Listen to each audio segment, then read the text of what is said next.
Good good morning, sir.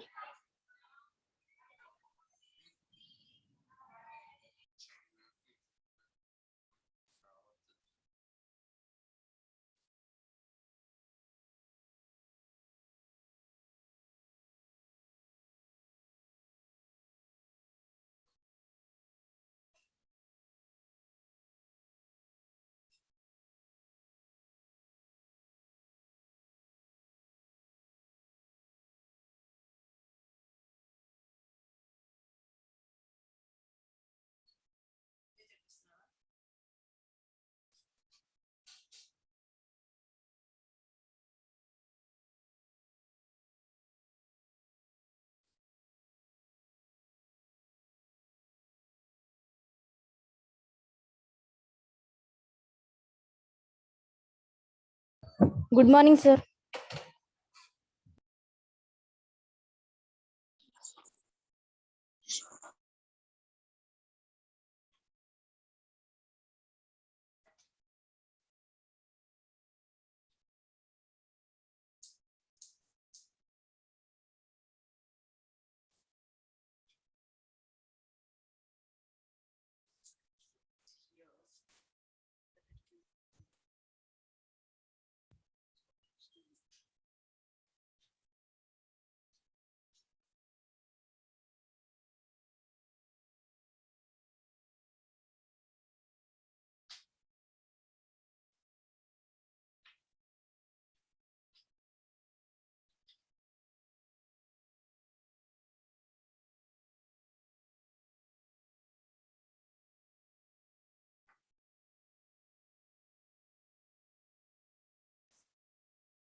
నీళ్ళ bottle ఒకటి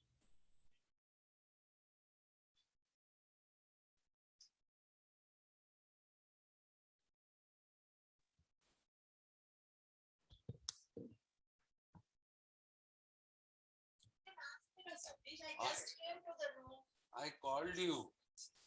I asked you before.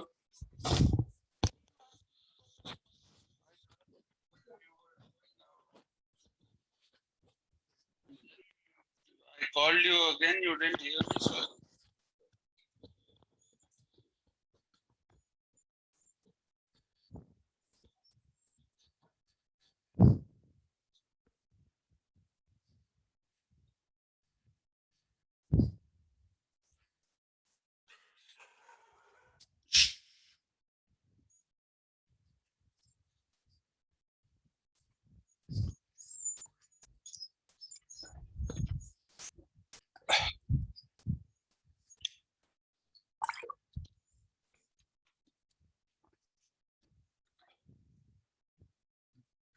Good morning, sir.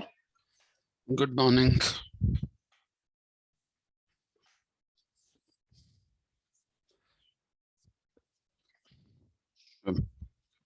Let's get going.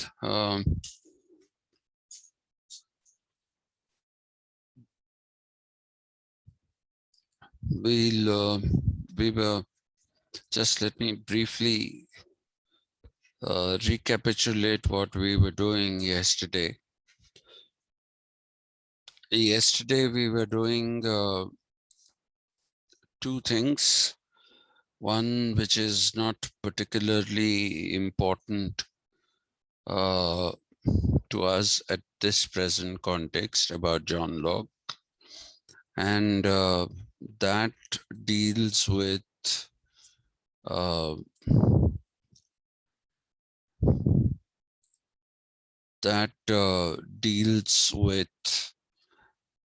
this particular concept, which is his essay, not concept, I'm sorry, his essay concerning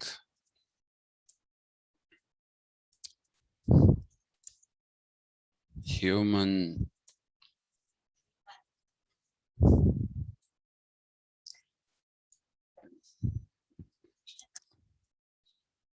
understanding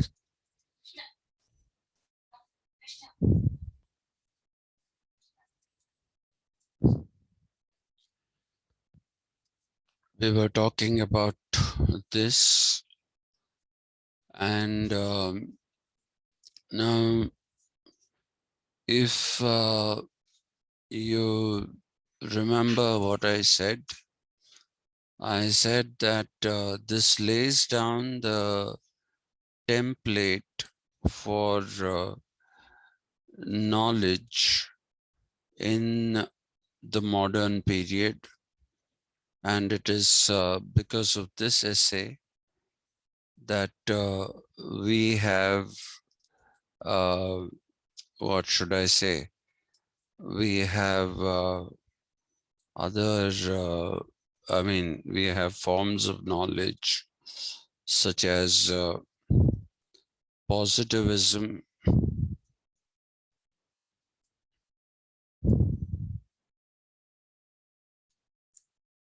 and empiricism. This was one of the points that we were making. The other, which is more central to our understanding of Locke's political philosophy, though he personally would probably like the name political economy, what we find here is that Locke has written another book which is called the Two Treatises on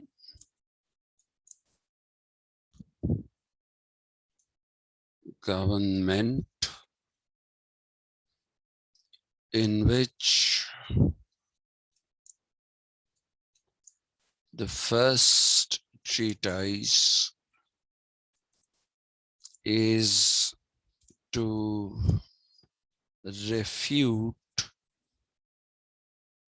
the theory of Robert Filmer, who supported divine right of kingship.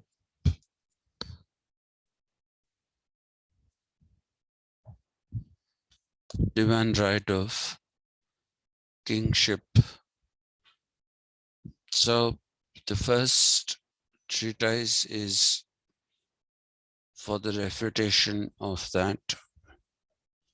The second treatise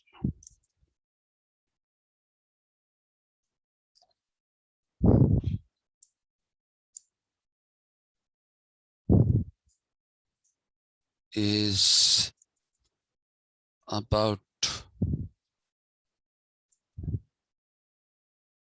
what kind of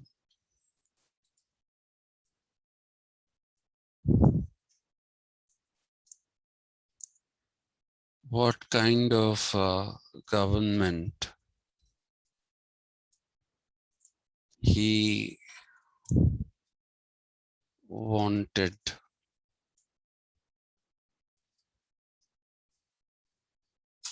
in the future. So Locke prepares the ground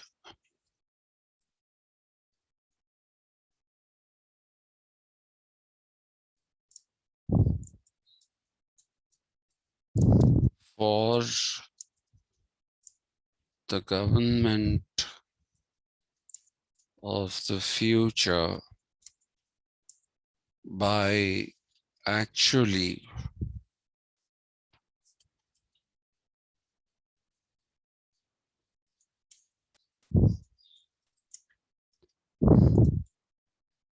taking recourse to the same kind of experimentalism that you see in Hobbes. So, what is this experimentalism? The experimentalism is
he creates an experimental state of nature like Hobbes did. Only the content of this experimental state of nature is very, very different from the content that you see in Hobbes. In Hobbes,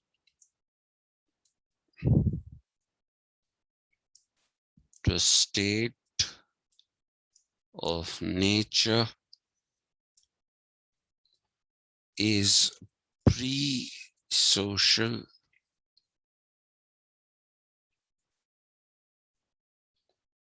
and has individuals who are solitary,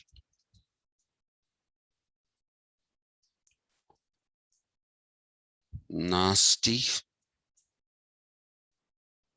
brutish, and have a very short lifespan.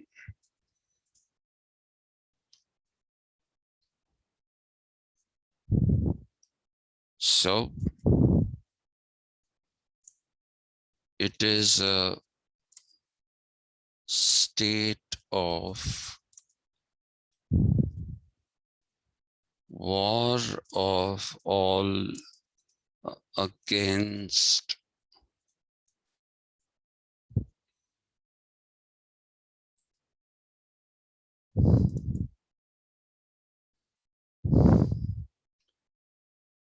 war of all against all.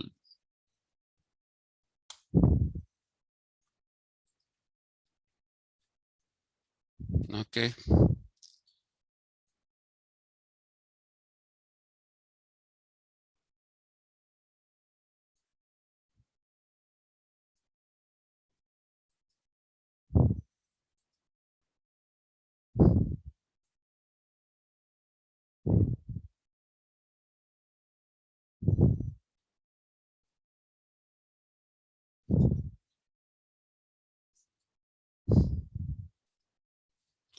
In contrast to this,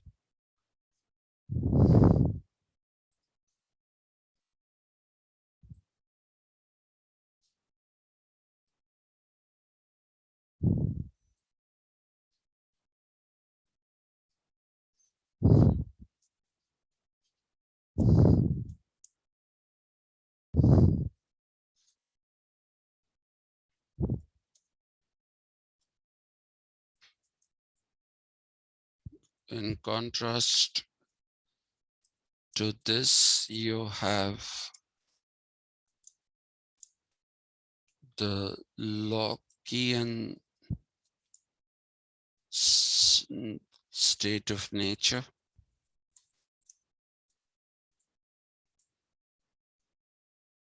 in which there is some kind of a primitive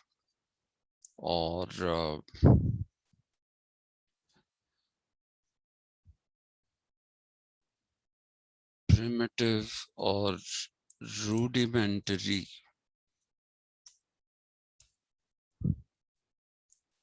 society.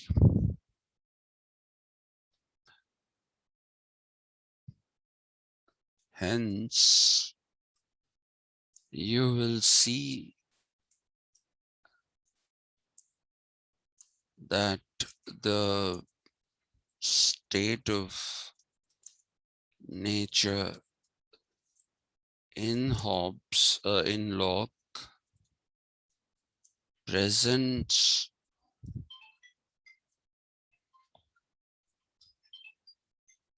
a picture of harmony.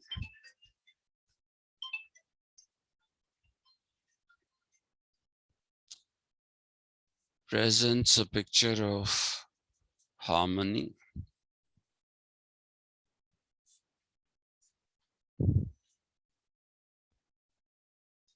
Why has this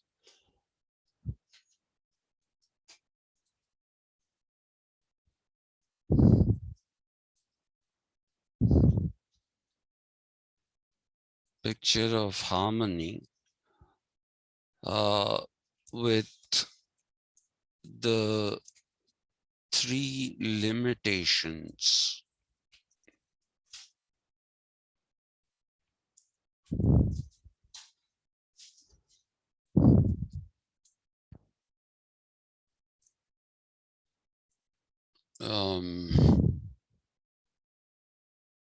One is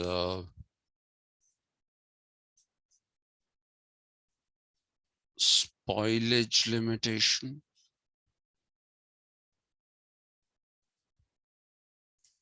Second is sufficiency.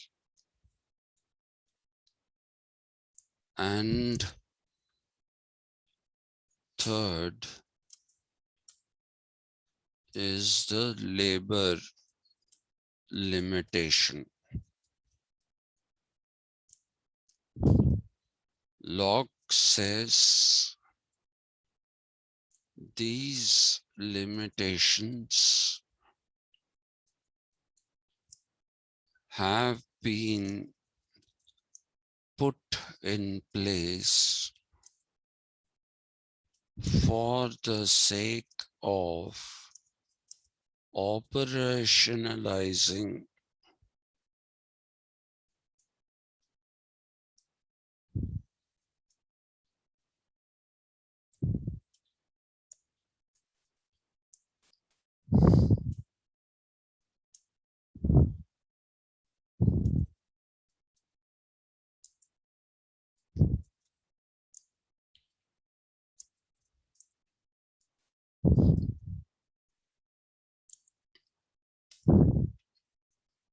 but he also says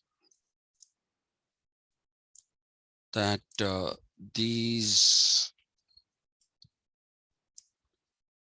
are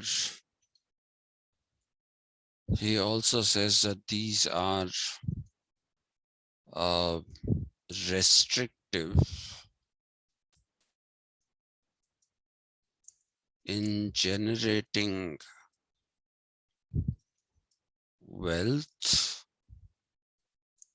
or social wealth, if you like. And so he ushers in money And this becomes the beginning of the second stage of the state of nature. Okay. This is because money is a metal. Money is metal, not a metal. Money is metal, and it does not spoil. It does not spoil, and therefore you have the lifting of all three limitations, and you now have a society, and now you have a state of nature, sorry,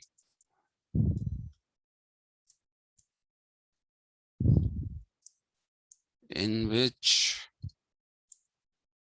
society just got a little more complex,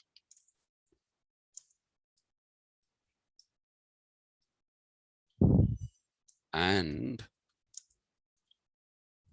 therefore requires a social contract to ensure the existence of harmony. But in reality, what Locke is doing is creating a state of nature which is already capitalist in nature, capitalist in nature. Yeah.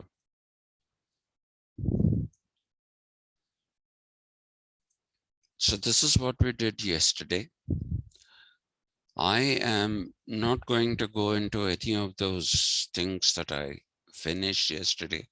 I just wanted to put these in place because I was in a lot of pain yesterday, and I frankly don't know how much of what I said made sense to you people. I am still in that very situation.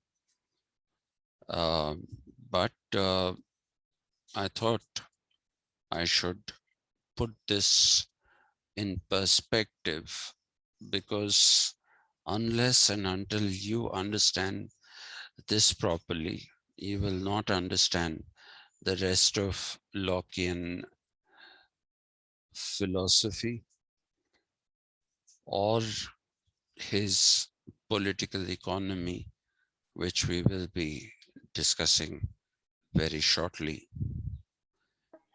So this state of nature that Locke is talking about is experimental, despite the fact that it is not really a pre-social state of nature. Okay, despite it not being a pre-social state of nature, it is nevertheless something which is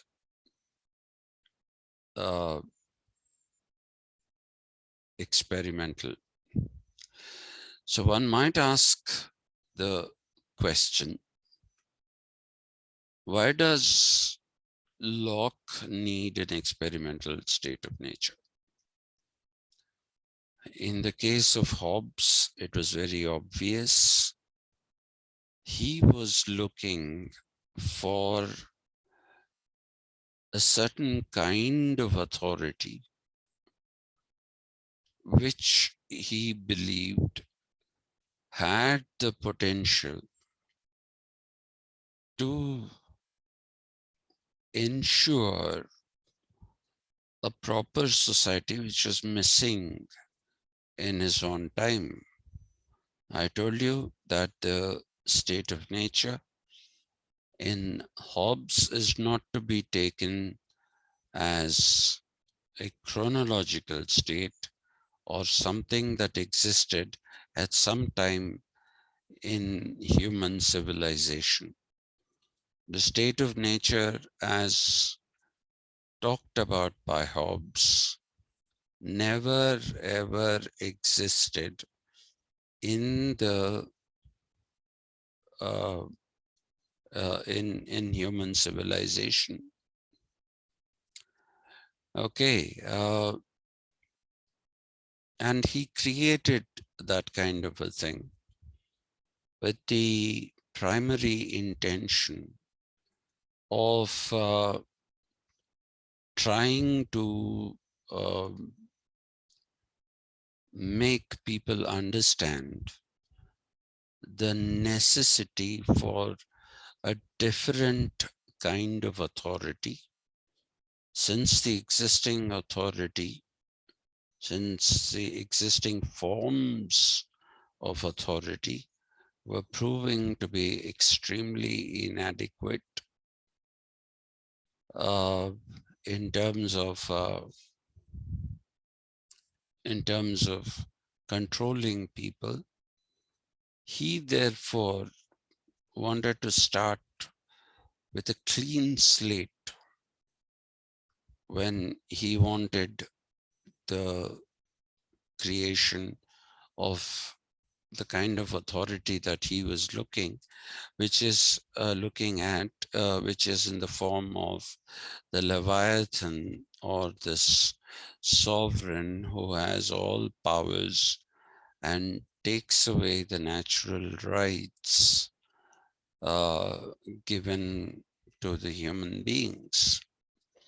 So you have this unprecedented situation in Hobbes, where you first have no society, absolutely nothing, and suddenly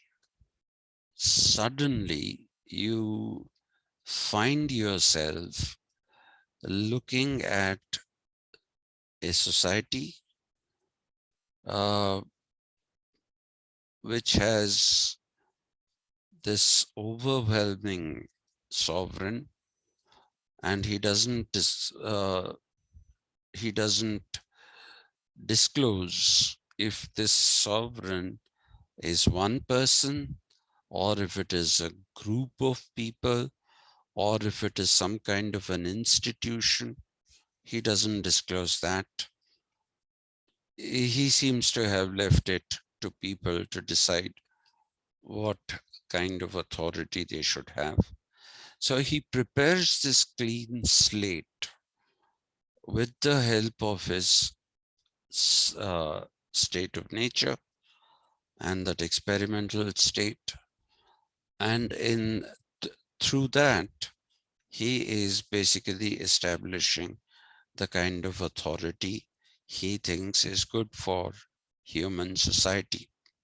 So the unprecedented situation that I was talking about is you first have no society from which you don't move to a society, but you move to the creation of a contract, which first creates a sovereign and the state.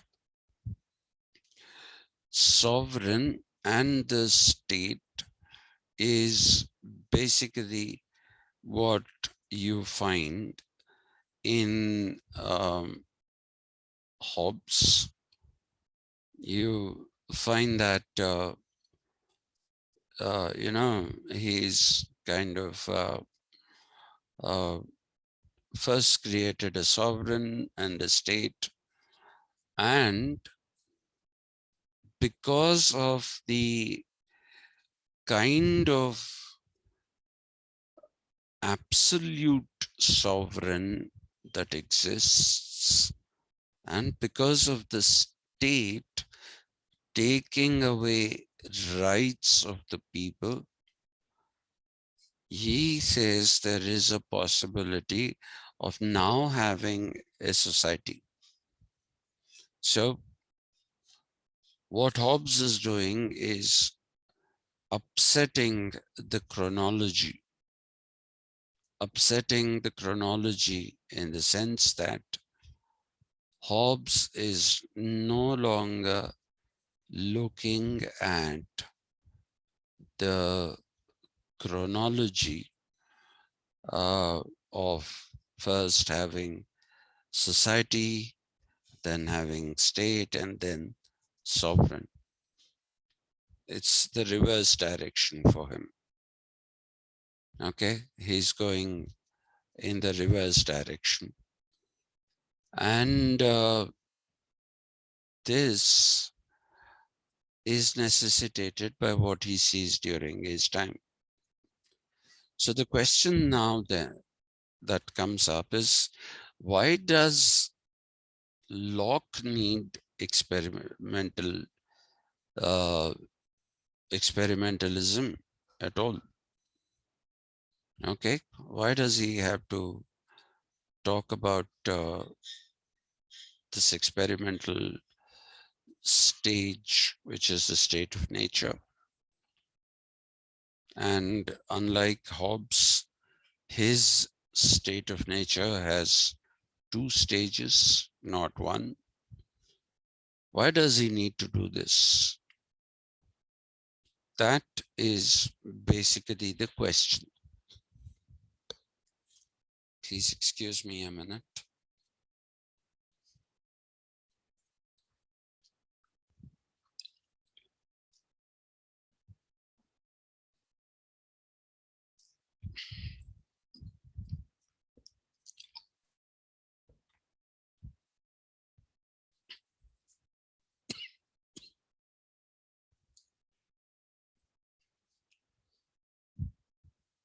The reason why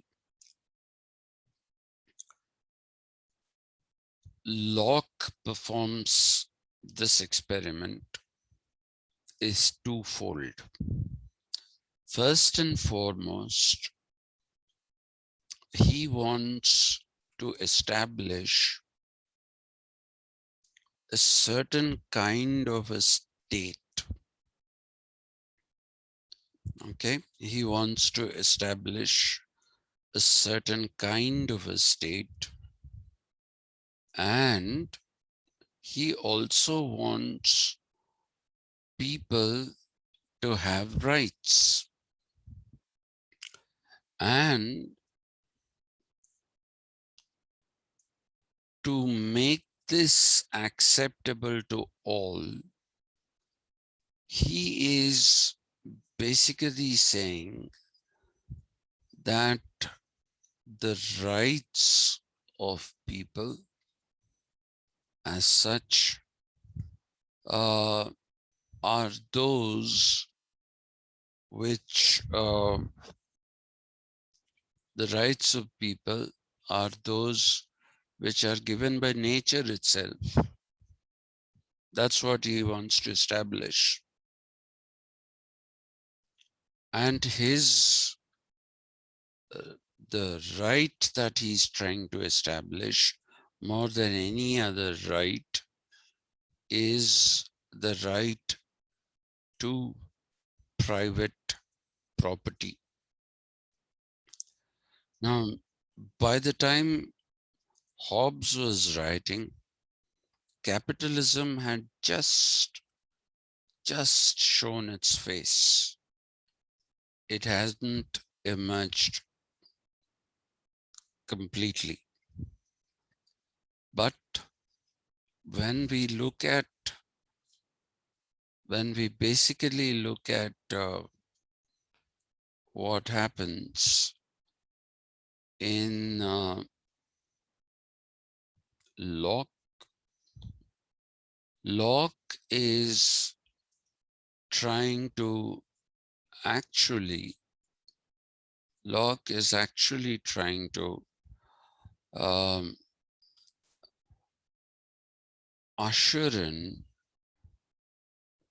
the capitalist society first and foremost, with the right to property as a natural right, not as a right that has come into being because human beings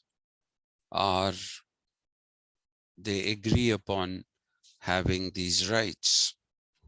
Like today, for example, if we look at the fundamental rights in our constitution, we don't say that these are natural rights. These are constitutional rights, which means that these are rights that have been agreed upon by people, and therefore they exist in the form of rights. And different constitutions in different parts of the world have different sets of rights, though some of them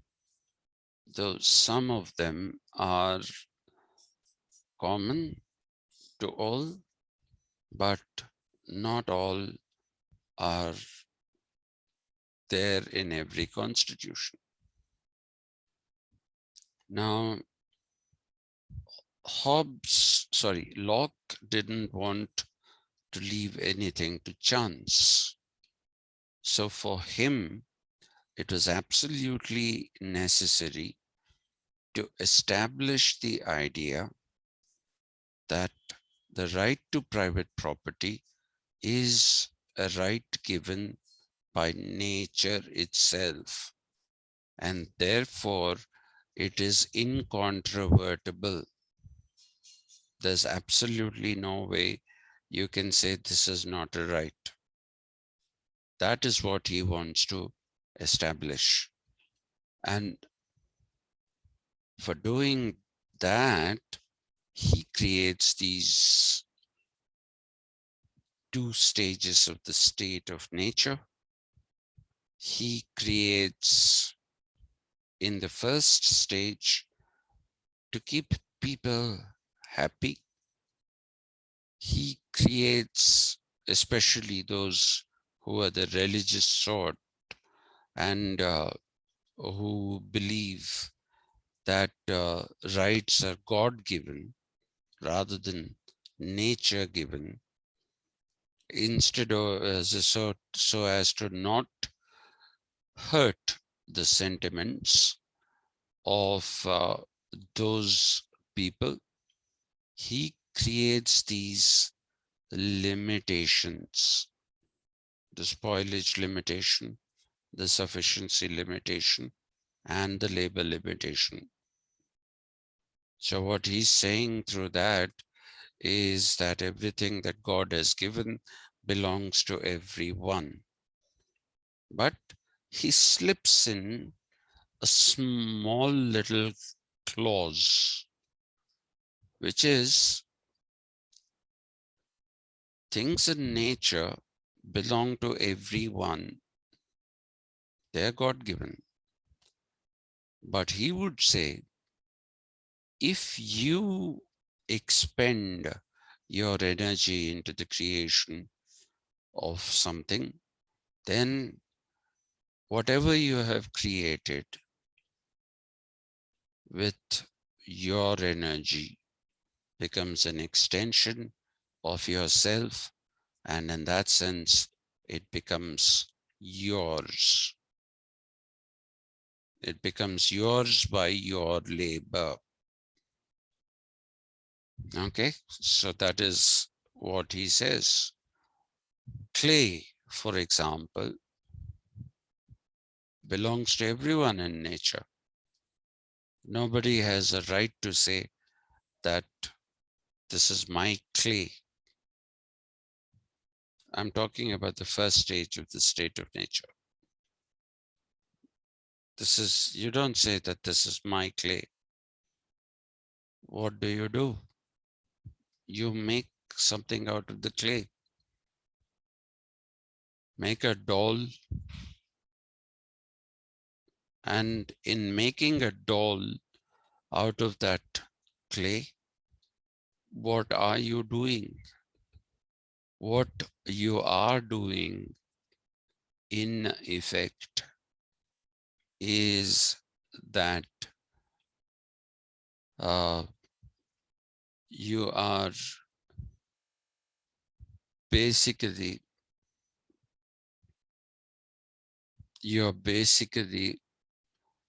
uh, what should I say? You're expending your creativity, your energy. So the doll is yours now because it's an extension of yourself. And that is how the justification of private property comes in. And the justification of private property is bolstered by the second stage of the state of nature, where you have the introduction of money. Money is metal. So if you have something in excess, you sell it off. You sell it off. And if you sell that off, then you have taken money in return. Money is a metal, it doesn't spoil, so you can stash up money. You can stash up money because money doesn't spoil. I was telling you yesterday that if you look at the original currencies of England, you see that it was all weight measures. Ingots, INGOTS, ingots, pounds, okay, all these things, farthings, shillings, they were all measured in terms of weights, because the more weighty a metal, then the greater its value. That is how it was. And even now, actually, it is not uncommon for people to talk about weights in natural terms and not in metric terms. If you talk about metric terms, what you'll see is you'll have to say kilogram, right? So though they are also weights, but then they need measurement of a different variety. But if you do look at um, what happens with, say, something like uh, weight of a person, they even today say somebody weighs 8 stone, 9 stone. Okay, so that's a weight measure. I, of course, can't make sense of it. I don't know how much is a stone in the metric system. What is the equivalent of that? Actually, if you look at it, the imperial system, as it is called, or the foot pound and second, this FPS system is very, very imprecise. It is extremely imprecise. And the metric system, on the other hand, is far more scientific, far more, what should I say? It is far more uh, accurate in its measurements, be it weight or distance or any of these. You'll say 8 furlongs make a mile. What are furlongs? How much is 1 furlong? You don't really have a proper explanation. But you definitely will say that 1,000 meters will make a kilometer. Why? Because for the Greeks, 1,000 was kilo. So anything which is 1,000 meters is a kilometer, or 1,000 grams is a kilogram. So you have both the CGS, the centimeter, gram, second system, and you also have the other system, which is the MKS system, which is the meter, kilometer, and what do we say? Second system. Okay, so what Locke is doing, to come back to what we were saying, is that he is looking at legitimizing private property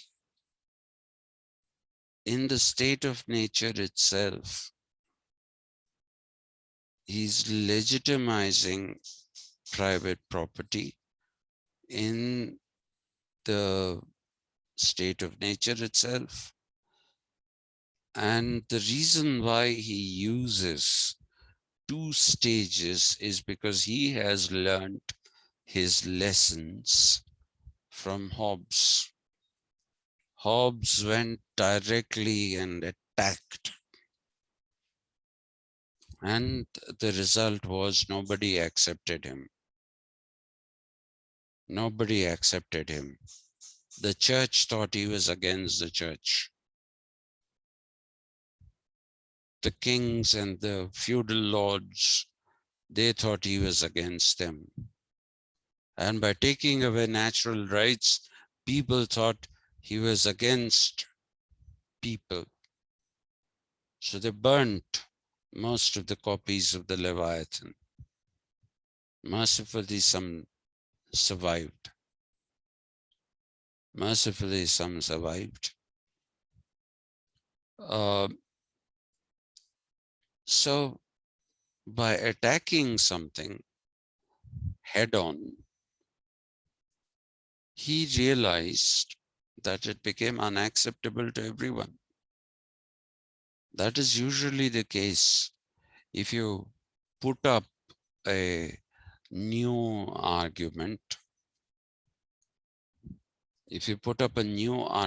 and you don't couch it in anything which might make it uh, acceptable, then it is not acceptable to anyone. That's why people say, when you want to hit people, actually hit people, don't hit with your fist. Just say wrap something around your fist and then hit someone, which is soften the blow. If you soften the blow, then it becomes acceptable. It becomes acceptable. If you don't soften the blow, then it becomes unacceptable. So what Locke is doing is softening the blow. That is what he's doing. Okay, and that is the reason why. That is the reason why we have this two stages in the state of nature, both of which are experimental.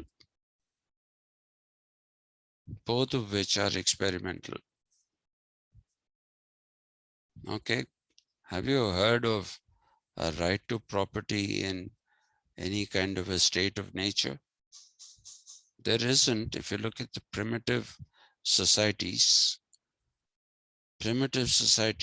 which exist even today, by the way, in India, you have the Adivasis, the tribals as they are called, which they are not. The correct term for them is the Adivasis. The Adivasis don't have really a concept of private property. Neither do they have the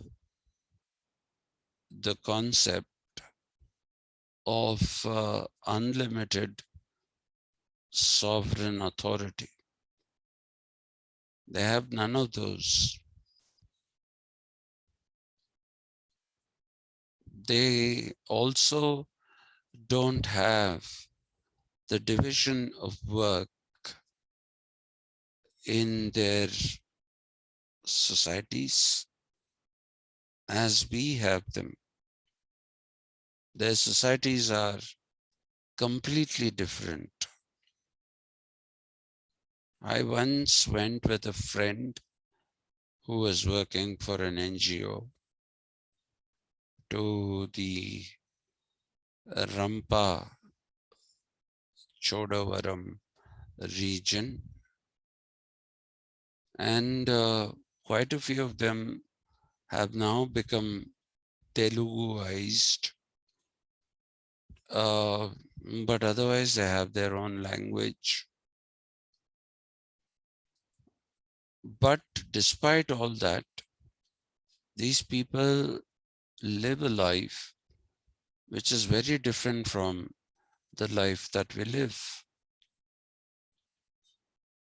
Their deities to whom they pray are very different from the deities that we have. So you can't have right to property in a natural, in a state of nature. But that is precisely what Locke is doing, with the intention that people will accept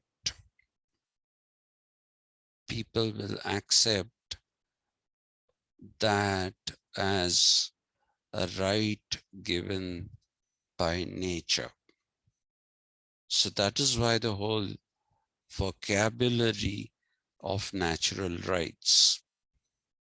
The reason why Hobbes uses the vocabulary of natural rights is to get rid of them. He doesn't see them as anything good. He sees them as doing a lot of bad. So for him, it is give up these natural rights, leave it to the sovereign to take care of you, and live a long, happy, and peaceful life. That is what Hobbes has. That's why he's a proto-liberal, because he does support individualism, and the contract in him is a market contract, not a covenant that existed between Moses and God and in Moses' Maimonides. So therefore, you see that Hobbes had a different purpose. The purpose of Locke is very, very different, but that is only because he is continuing what Hobbes was doing, and he believes that, I'm sorry, he believes that capitalism has shown, not he believes, we should believe that capitalism has shown more of itself, and therefore Locke wanted to support a society that supports capitalism. Locke actually saw capitalism as a solution to poverty. He actually saw that as a solution to poverty. And therefore, you must understand that in Locke, you have a full liberal, not a proto-liberal, and also somebody who is supporting capitalism. Now, as we proceed further, you will now see that you'll have to make a distinction between liberal philosophy and what has now come to be called liberal democracy. They are not one and the same. And you'll also have to distinguish between capitalism as a system of thought and capitalism as a system of practice. You'll again see that there is a difference between the two. So now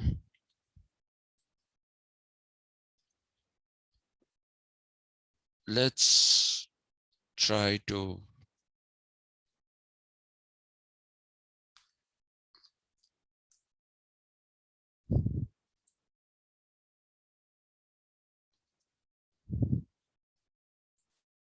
understand the next step in Lockean system of thought. The next step is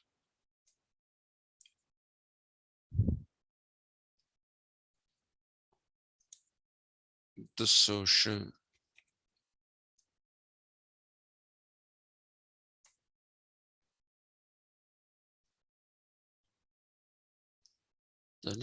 social contract.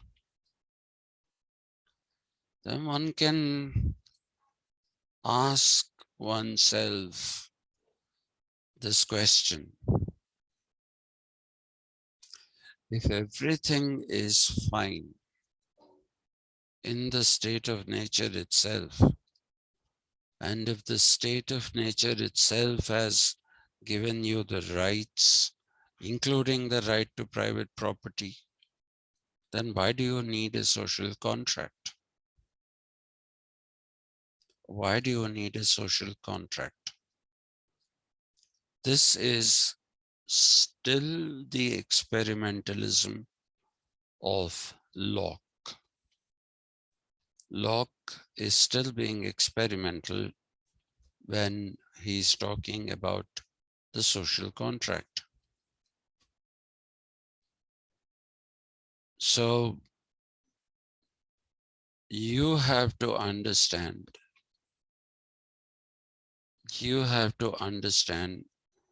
that the social contract as such is something, again, like in Hobbes, designed to serve a purpose, but again, very much in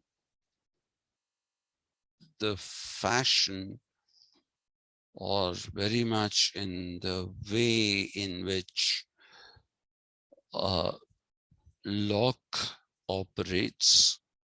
You find that the social contract is a mechanism which is designed in a specific way for a specific purpose. So, what is the social contract in Hobbes? In Locke. But yeah, it's not a bad question to ask yourself, what is the social contract in Hobbes? In Hobbes, all the people in the state of nature were all blessed with rationality. They come together, decide that they have to get out of the state of nature for their own good, and they enter into a social contract that creates the sovereign, the state, and later the society. But the purpose that Locke has is very different. So his social contract is also very, very different. If you have to understand his social contract, you have to understand that it is something which is supportive of a capitalist society, and also supportive of a government that doesn't become too powerful, a government that doesn't become too powerful. So let's try and look at what this social contract entails.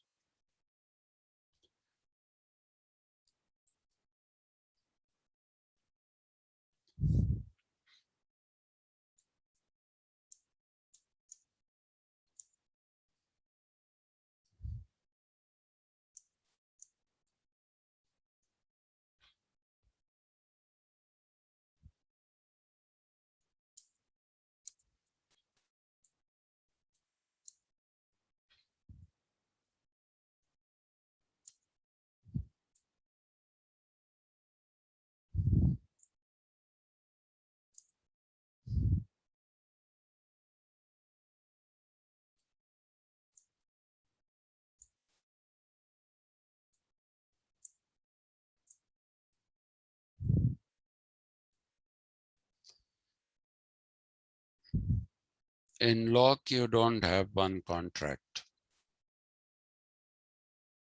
You have two contracts or two levels of the contract.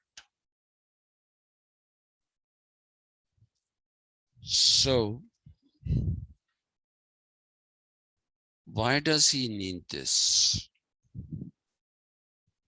He needs this because of the fact that in the tradition of Locke,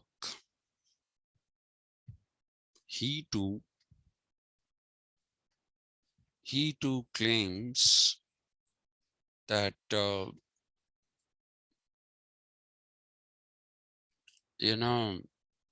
man is rational,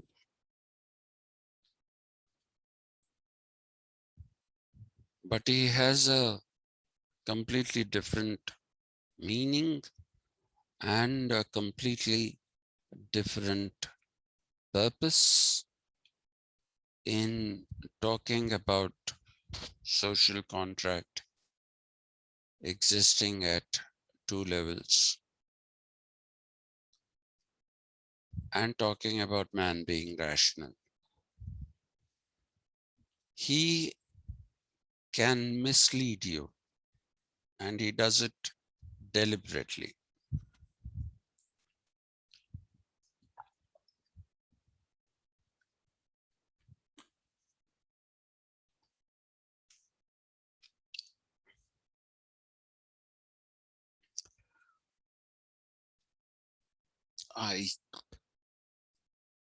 Oh,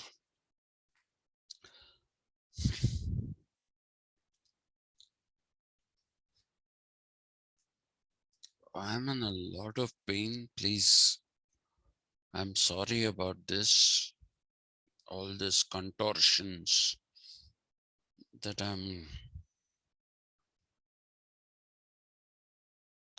yeah. So he says all human beings are equal. Get this. This is a very, very important thing.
Sorry.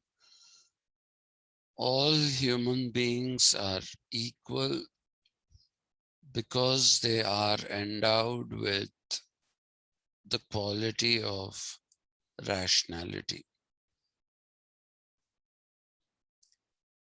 So this looks like an argument in egalitarianism, because all human beings are equal because they all have rationality. But it is no such thing. It is not supporting any egalitarianism. All that it is doing is working as a camouflage for his argument that all human beings are not equal. That is what is his argument. Okay, that is his argument. Now, if all human beings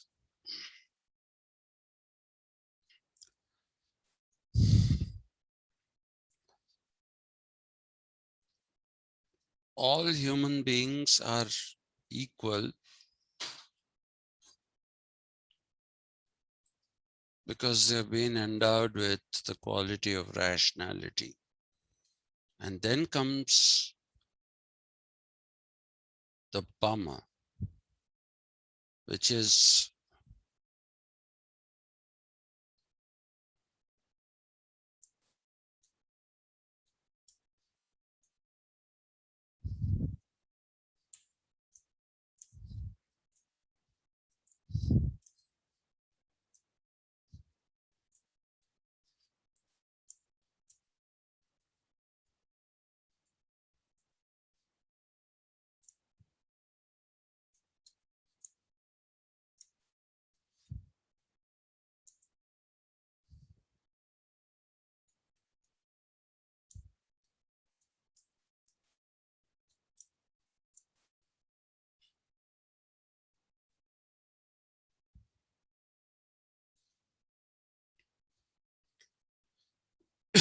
so at one level, he's saying all human beings are equal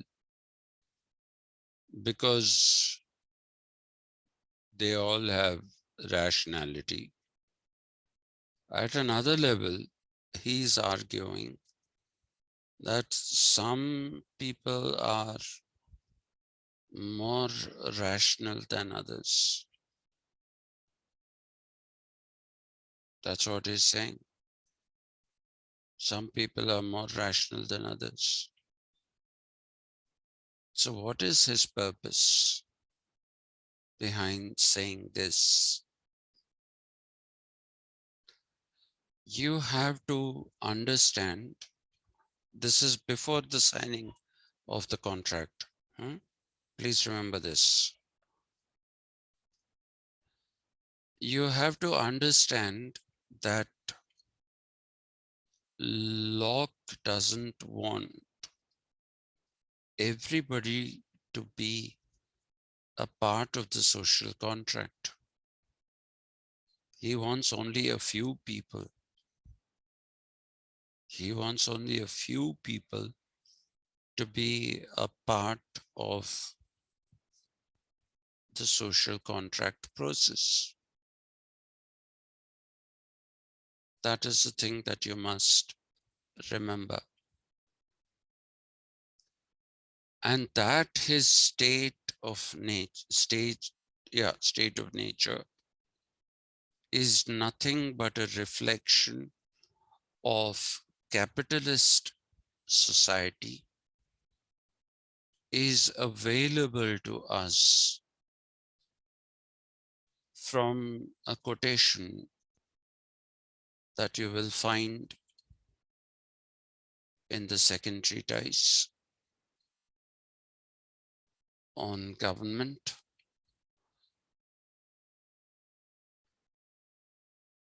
The quotation that you find is this: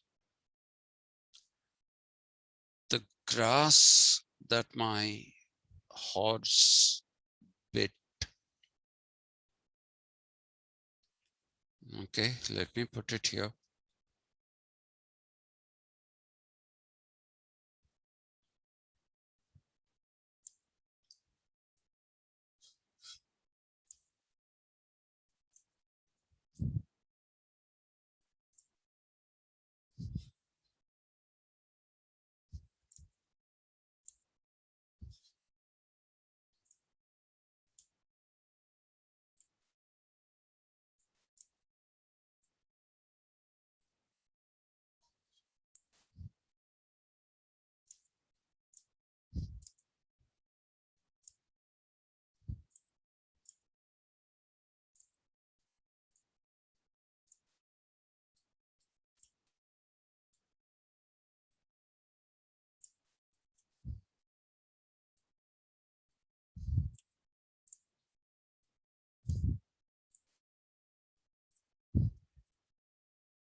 We know that he said private property is if you expend your energy into something. Okay, that's how he talked about how private property comes into being in the state of nature. So he's talking about things in nature. If you work on them, you expend your energy, your creativity, they become an extension of yourself and therefore they are yours. Now, if you read this, let's start. Let's start in the reverse.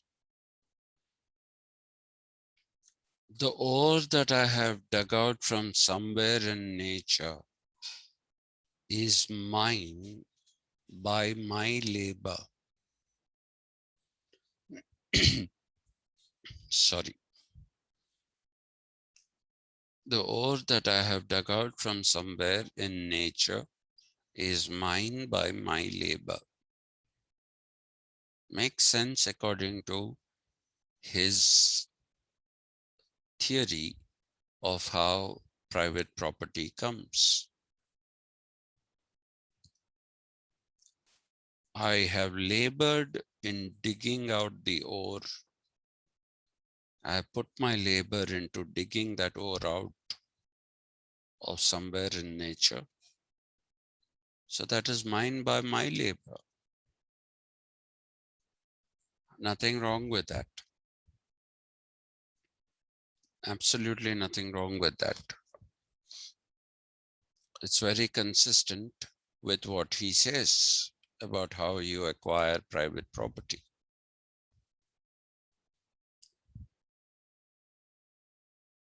Probably the first bit is also not too difficult to understand, though you have to make some assumptions.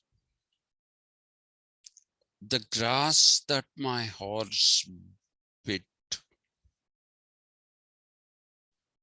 is mine by my labor.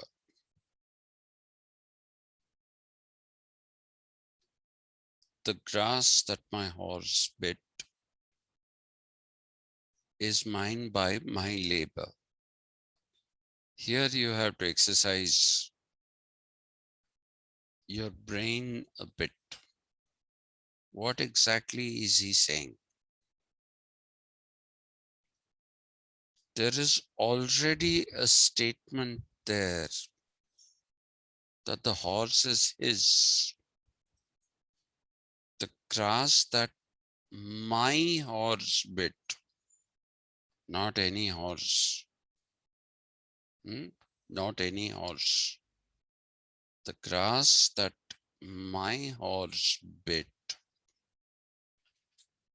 So, how did this become his horse? Well, he's introduced money in the second stage of the state of nature. So you could either have bought it with the money that you have, or it could be that this was a wild horse. You tamed it, which is what people did even in the 19th century in the Wild West of the United States of America. The United States of America is very famous for a breed of horses called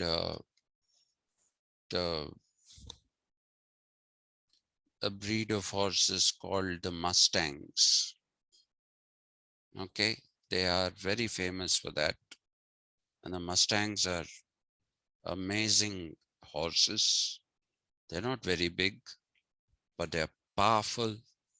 They are extremely fast. So in the Wild West, people used to round up these Mustangs. They used to round them up and they used to make them, what should I say? They used to round up these horses and make them their own. And that is how the whole process of branding came. Are you still there, Akshay Pantulu? Yes, sir. Yeah. So Akshay has rounded off a few horses. Now he wants everybody to know that these are his horses. So hands off. So what does Akshay do? Akshay puts a brand on the rump of the horse. It will say APS. No, APP. Yeah. Akshay Podishetty. So he'll make a branding iron, heat it up, and put that on the horse. So that's his horse now. So if the horse belongs to me, whatever belongs to the horse also belongs to me. This is the argument that you find in Locke. This is the mathematical system, mathematical system of ordering. If A is greater than B and B is greater than C, then A can only be greater than C. So if the horse is mine, what belongs to the horse is mine by my labor. Okay, so the grass that the horse bit is mine by my labor, because the horse itself belongs to me. But it isn't all that straightforward when we come to the second part of the proposition, which is the turf that my servant cut is mine by my labor. How is that? How is that possible? You don't own the servant. You own the horse. So, okay, whatever you say belong to your horse belongs to you because the horse itself belongs to me. But you don't own the servant. And if you read the second treatise, it begins with how abhorrent an institution slavery is. Okay, so Locke is not only eloquent, he's also very, very,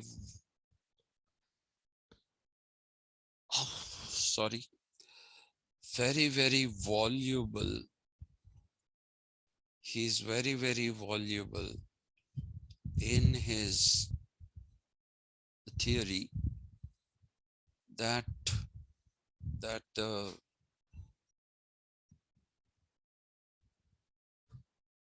institution of slavery shouldn't exist. It is not something that should be supported by any civilized man. So if you say all those things, then how is it that the turf that your servant cut is yours by your labor?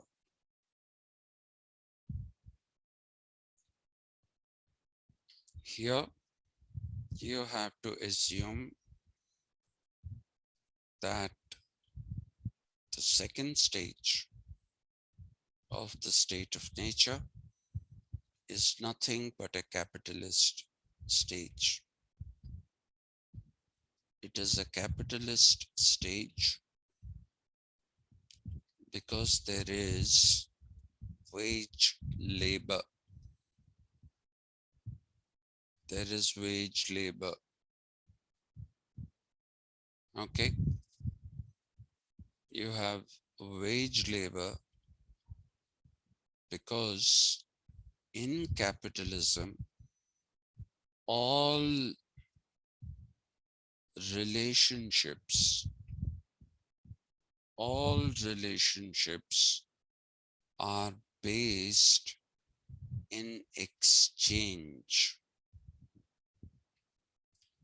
because they are based in exchange. Okay, so the turf that my servant cut is mine by my labor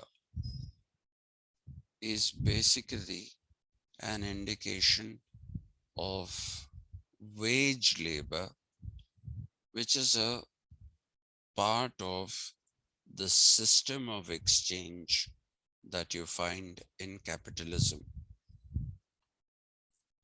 Look at it this way. If you have something to sell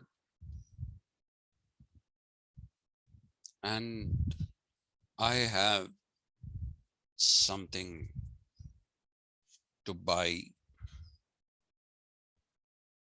then we are basically talking about exchange. Okay. Typically, you go to a store and what happens? There are whatever you want to buy, those things are there. They are owned by the storekeeper. He says, all right, what do you want? And you say, I want this. So he'll give you whatever commodity you want to buy, and you'll pay him money in return for that. So that is an exchange relationship. And that is the basis of capitalism. And that is the basis of capitalism. Right? You are exchanging things, and by doing so, you are also, what should I say, becoming a part of a society based on exchange relationships. But it seems that you need to either have something to sell or you need to have money to buy that. Right? That is what it seems like. That's the exchange. You have the commodity, I have the money, exchange it. Lo and behold, you have a functional society. But what about those people who do not have money and don't have any commodity to sell. They don't have money to buy. They don't have any commodity to sell. They have nothing. So how are these people then going to be a part of the exchange process? They are going to be a part of the exchange process by making labor their abstract commodity. It's not something that you can see. You can't, it's not like an object that you can see. It's not a bottle.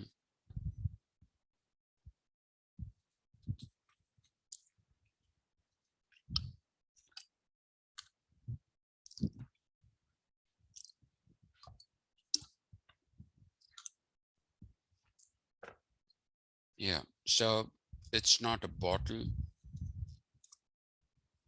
So then what is, how are they getting into the exchange thing? They say you have work to be done. I'll do that work for you.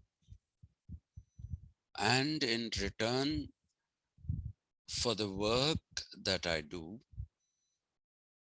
please pay me a wage. So this servant is a wage laborer. He does not have a commodity to sell except his ability to labor. He does not have money. So what does he do? He says, I'll offer my service. I'll offer my service where I will basically do your work for you. So the servant cuts the turf. He cuts the turf. Now, if you're going by the Lockean principle, if you expend your energy into something, if you expend your energy into something, then that is yours. So technically, the turf that has been cut by the servant is his. But you're claiming that it is mine by my labor. Why? Because you have paid him a wage for his ability to cut the turf that you needed to be cut.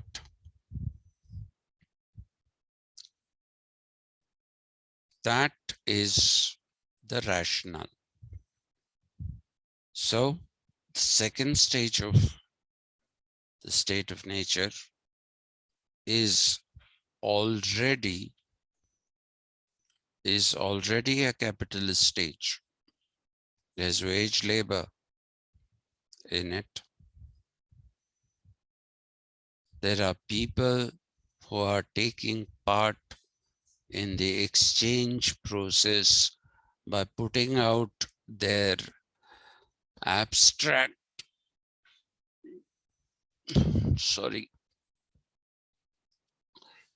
by putting out their abstract commodity to work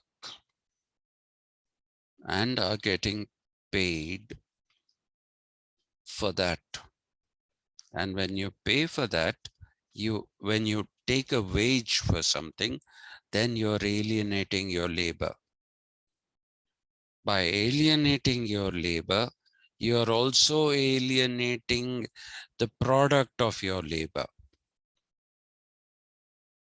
Okay, because you're alienating your labor itself, you're alienating the product of your labor.